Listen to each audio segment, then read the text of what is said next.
tuangalie sasa mambo muhimu yatakayotusaidia au jinsi au namna ya kupanga kuanza vizuri. Ili kuanza vizuri ni muhimu kuwa na mpango mzuri, malengo yaliyo wazi, na hapa tutaangalia mambo machache. Jambo la kwanza la kufuata, weka mpango wa maombi. Zaburi 37 mstari wa 5. Kwa nini maombi? Kila mtu amezaliwa kwa kusudi la Mungu duniani, na kila unachokifanya lazima kiendane na lile kusudi la Mungu, na hakuna mwanadamu anayeweza kukuambia hili ndio kusudi la Mungu. Ni Mungu mwenyewe hakufunulia, akusaidie. Na sisi tunapokuwa na mawasiliano na mahusiano ya maombi, tunajitoa, anaweza kutusaidia kufungua ufahamu wetu, tukajiweka kwenye lile kusudi. Kila jambo unalolifanya duniani ufanyi kwa bahati mbaya. Kila jambo tunapoomba Mungu anatuongoza. Kwa hiyo tunapanga vitu ambavyo vinaendana na kusudi la maisha yetu sisi kuwepo duniani. Hujaja kwa bahati mbaya. Kuna kusudi la Mungu kwenye maisha yako, na hilo kusudi la Mungu ili kulifahamu ni lazima ujiconnect na Mungu mwenyewe, na tunajiconnect na Mungu mwenyewe kwa njia ya maombi.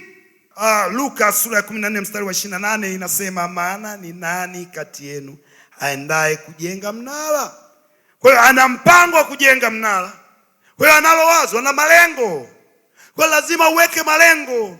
Hakuna mambo yatatokea kimiujiza kama hujaweka malengo. Mwaka huu unaweka malengo gani? Katika yale malengo ambayo Bwana amekupa mafunuo, ukaamua kuyaweka, iwe ni kwenye maisha yako ya kiroho, kihuduma, au kwenye biashara, au kwenye masomo yako, yale malengo Bwana anayaangalia. Weka malengo. Jamani, Bwana Yesu asifiwe sana. Na hapa kuna malengo ya muda mfupi, kuna malengo ya muda mrefu. Jambo la tatu, fanya tafiti. Fanya tafiti. Ile 28B, 14:24B inasema asiyekuwa na kukaa kwanza na kuhesabu gharama. Mara nyingi tunaona mtu anafanya biashara fulani, basi unaulizia, hayo matikiti bei gani? Unaona hiyo matikiti bei gani? Nani? Matikiti unamuuliza, vipi unauzaje? Sema, ndugu yangu matikiti yanalipa. Hani unaona ile gari lile pale? Ni matikiti yani.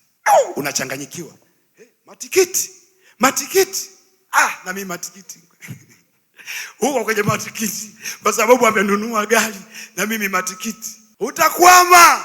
Fanya utafiti. Sawa, inalipa, lakini fanyia nini? Utafiti ili ujiridhishe. Sio kumsingizia shetani hapa. Shindwa shetani.